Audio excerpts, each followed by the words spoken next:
اپنی قوم کے سامنے یہ کہنا چاہتا ہوں کہ دیکھیں یہ ہمارے لیے ایک فیصلہ کن وقت ہے. یہ کامیاب ہو گئے. یہ پہلے تو انہوں نے نیب ختم, آج سمجھ لینا نیب ختم, یہ سمجھ لیں کہ ایف آئی اے ختم. اس کا مطلب ان کی چوریاں سب معاف ہو گئی, NRO 2 مل گیا. دوسرا کام یہ کیا کرنے جا رہے ہیں, یہ اب الیکشن کمیشن کے ذریعے ابھی سے دھاندلی کی تیاری کر رہے ہیں.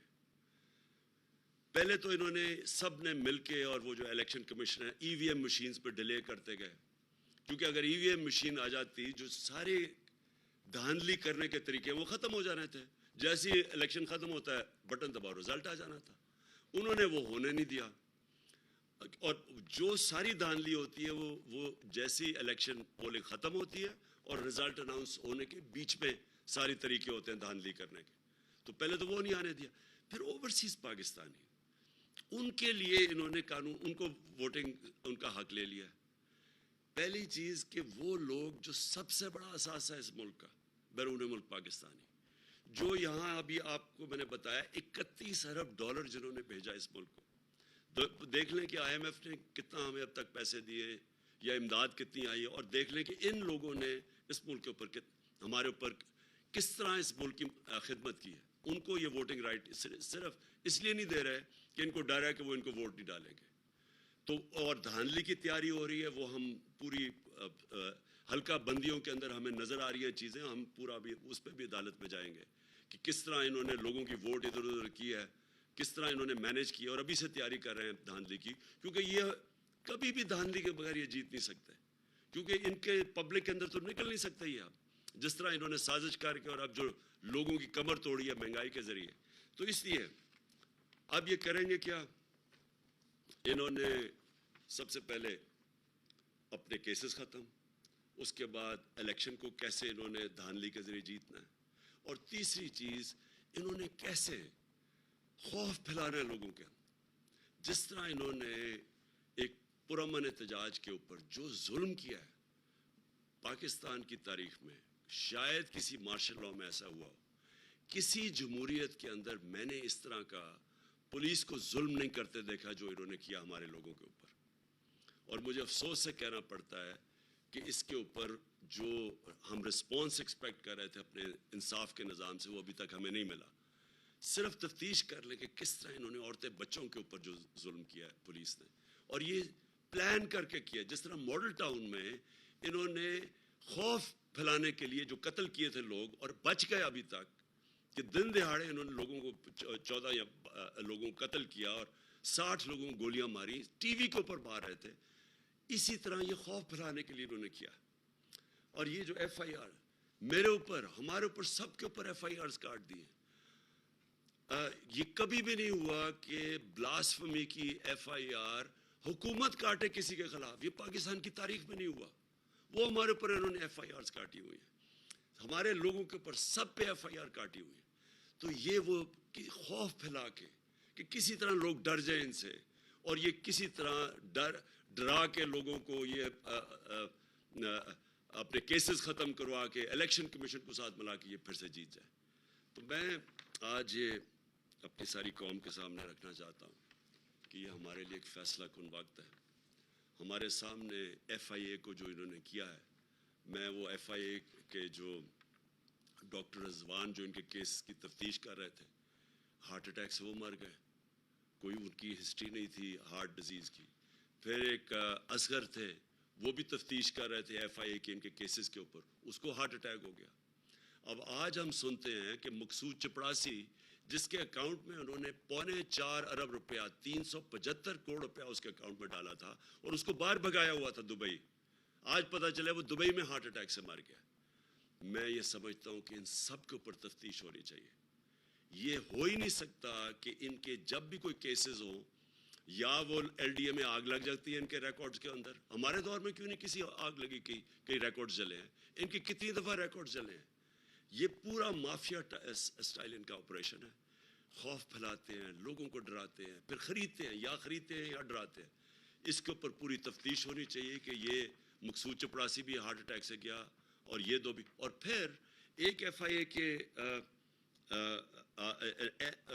نیب کے نیب کی آج میں صبح اخبار میں پڑھ رہا ہوں کہ نیب کے جو تفتیش کر رہا ہے ایک آفیسر جو تفتیش کر رہا ہے پنڈی میں آصف زرداری کے کیسز، اس کو اس کے گھر پہ چھاپا پڑا ہے، اس کا دروازہ توڑ کے اندر لوگ گھسے ہیں اور وہ کوئی چیزیں ڈھونڈ رہے تھے اور وہ آج خبر آئی ہے. تو جب آفیسرز ہی نہیں، کون ان کے خلاف بولے گا؟ اب جب یہ اوپر بیٹھ گئے ہیں تو ان کو تو سارا ایک مافیا کنٹرول ہو گیا. تو میں آج آخر میں یہ بات کرنا چاہتا ہوں کہ، اور یہ میری آخری بات ہے آپ سب سے، کہ دیکھیں ہمارے پاس اب دو راستے ہیں. ہم چپ کر کے یہ سہ جائیں تو یہ ملک جس طرف جا رہا ہے اور جدھر یہ لے کے جا رہے ہیں اس کا کوئی مستقبل نہیں ہے. معیشت کا آپ نے دیکھ لیا، مہنگائی آپ نے دیکھ لی. اب یہ جو کنٹرول کریں گے سارے ادارے، ان ساروں کو ختم کریں گے. اور یہ جتنے بھی پاکستان کے ادارے ہیں آہستہ آہستہ، کیونکہ انہوں نے اپنے آپ کو اوپر رکھنا ہے قانون سے، کیونکہ یہاں قانون کی بالادستی نہیں ہوگی، یہاں ان ڈاکوؤں کی کنٹرول ہوگا. انہوں نے اوپر بیٹھ کے ساری پاکستان کے ادارے تباہ کر رہے ہیں. ہمارے دور میں میں ذرا سوال پوچھتا ہوں کہ بتائیں کسی کے اوپر جھوٹا کیس کیا؟ کتنی ایف آئی آرز کسی کے اوپر کٹوائی؟ انہوں نے 3 دفعہ لانگ مارچز کی، کبھی کسی کے اوپر کوئی ایک فائر کیا، ٹیئر گیس کا، کبھی ہم نے ان کو تنگ کیا، روڈ بلاکس کیے، کنٹینر لگائے. کتنی دفعہ ہم نے کیا؟ میں نے کبھی عدالتوں کے اندر کبھی انٹرفیئر کیا؟ کبھی ہم نے نیب کے اندر کوئی انٹرفیئر کیا؟ کبھی ایف آئی اے سے کوئی جھوٹے کیسز بنائے؟ ہم سب کے اوپر کیسز بن رہے ہیں، ساروں کو ڈرایا دھمکایا جا رہا ہے. کبھی ہم نے، اور الیکشن کمیشن کبھی ہوا ہی نہیں ہے کہ سٹنگ گورنمنٹ کے خلاف سارے الیکشن کمیشن کے فیصلے آ رہے ہیں. یہ کبھی ایسے نہیں ہوا، کیونکہ ہم نے اداروں کو بجائے کنٹرول کرنے کے ان کو چلنے دیا، بلکہ مضبوط کرنے کی کوشش کی. آج یہ سارے ادارے تباہ کریں گے. یہ جدھر اب جو آگے جو نظام ہے، مجھے خوف ہے کہ یہ اب عدلیہ کے اوپر جائیں گے. ہمیشہ ان کی ماضی دیکھ لیں، سپریم کورٹ کے اوپر ڈنڈوں سے حملہ کیا. بریف کیس گئے، جو جسٹس سجاد علی شاہ کہتے ہیں کہ اپنی کتاب میں کہ کوئٹہ بینچ کو پیسے چلائے گئے. تو یہ انہوں نے سارے ادارے کنٹرول کرنے کی کوشش کر رہی ہیں، کیونکہ یہ ملک کی بہتری کے لیے نہیں آئے، یہ مافیا کنٹرول ہے. لہٰذا اس کے خلاف انشاءاللہ ہم سپریم کورٹ سے کلیریفیکیشن لے رہے ہیں.